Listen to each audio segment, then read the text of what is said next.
Today I'm at another event and I'll be doing a flying show in a bit in that little arena over there, static display the rest of the time. And whenever I come to an event, I think to myself, right, is this a safe venue to actually fly birds of prey free for the birds as well as the customers, I suppose, but mainly for the birds? And it is absolutely fine. There's a road over there, but it's very slow and quiet. Around is just trees, so it's remote enough to fly them. However, when it comes to people losing birds of prey, there are actually 8 reasons as to why they might do it. I'll go through them now. The first one would be simply not having correct tethering equipment on the bird or being incorrectly tethered.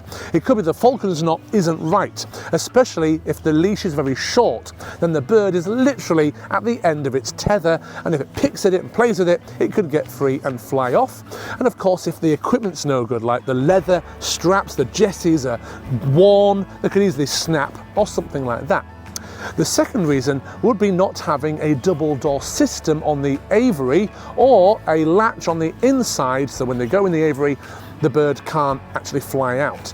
This is quite a rare thing, but it's still a good thing to have. You don't want to open the door to the aviary and the bird just fly out. If you have a double door system, it completely resolves that possible problem. The third would be handling the birds incorrectly and not having the right safety grip. When we hold the birds, we have the leash through the fingers like this, and we hold it down under the thumb. That's where that expression comes from. We can even have extra security by tying it onto the glove or wrapping the excess leash around like this, which is where the expression wrapped around your little finger comes from. The remaining 5 reasons are all relating to when we're actually flying birds of prey.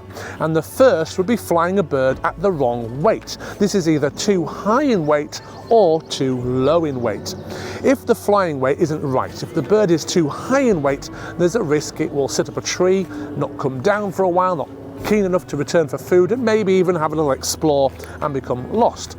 If it's too low in weight, there's a risk that bird is going to be so hungry and aggressive, it's going to be chasing prey because it's kind of at hunting weight.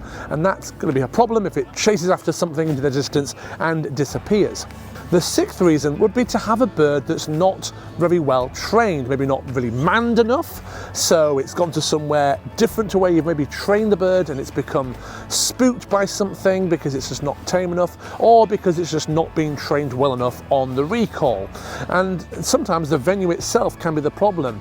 So part of not training well enough is training one bird in the same venue all the time and never taking it anywhere else. And that's fine if that's all you're ever going to do, but if you're wanting to take your bird to different venues, then it's a really good idea to practice that on a regular basis. Be aware of different venues and how they can affect your bird's flying temperament. The 7th reason would be that your bird chases some prey and catches something when it wasn't meant to. Now, that's obviously very different to if you're going out hunting in the season with your bird of prey, and you're going to use those techniques and tactics there.